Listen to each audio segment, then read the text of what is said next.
Would you like to earn the right to share what you do in your profession with the people that you meet and the people that you know? I'm going to share with you how you can do this effectively by valuing them and treating them as individuals, not as future possible sales or future possible referrals, but actually connecting with people on that human to human level and getting to know who they are for who they are. If anything, if we look at our country right now, many of you may know, if you don't, Saturday morning while you're having a cup of coffee, Google it. There is a loneliness epidemic that has a grip on this country, which many believe is a big part of the mental health crisis going on in our country.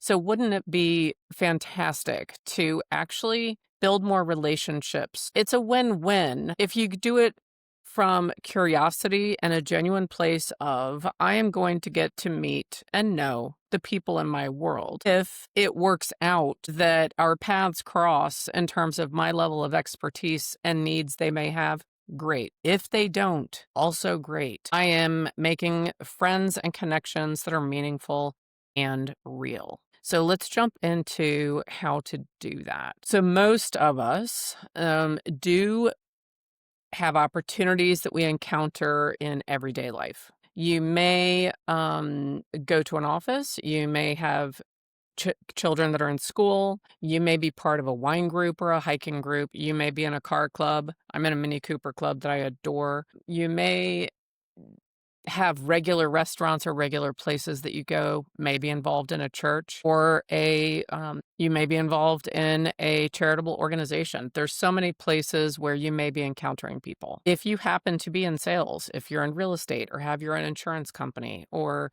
you are in a recruiting type of position like a headhunter or head of HR, and you're constantly looking for talent, you are probably in positions where you're meeting people.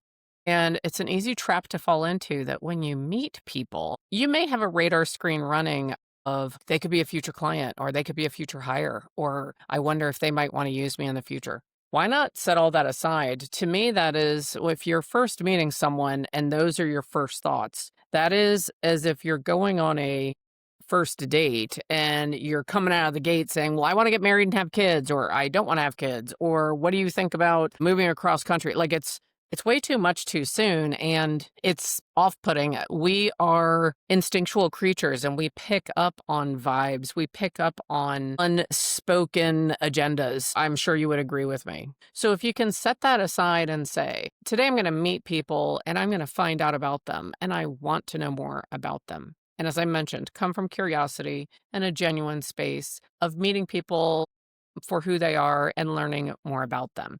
So when you meet people and you all have connected, so I'm not saying to do this to people that you might have been like, hi, I'm Bridget, and nothing further. You shake hands and then move on. That would also not be appropriate.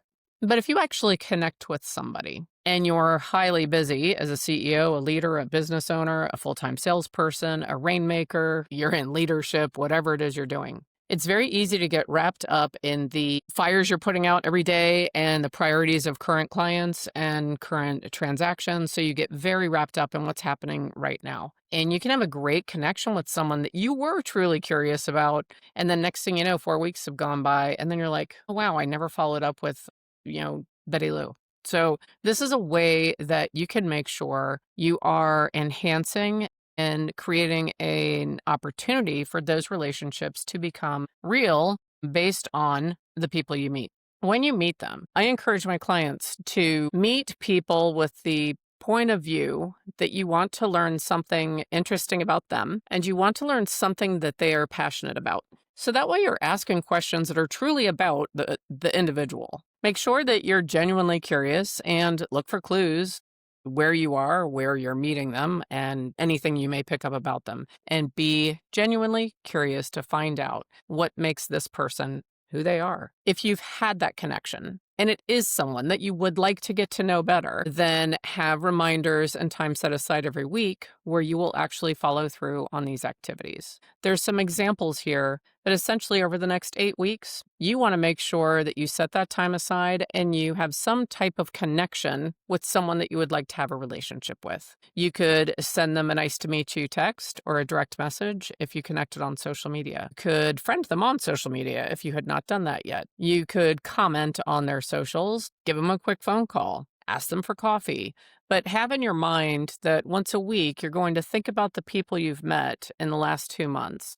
And if it's a true relationship where you want to know more about them, time block an hour and set the time aside to make sure that you are reaching out to them again in a meaningful way, detached from any outcome. This is not setting up where, oh, if I take them to coffee, I can ask if they want to do business with me. No, just get to know people. We need to return to that. Build the relationship first. I'm going to end with a quote from Zig Ziglar, who was brilliant. You can have everything in life that you want if you just help other people get what they want. Be truly curious in what they're passionate about. Find out more about that. If you in any way can connect them to things that include their passions, do that. Connect with people as a human to human. Somehow, I feel like in the last few years, we got away from that as a society. So make that your goal as we head into 2026.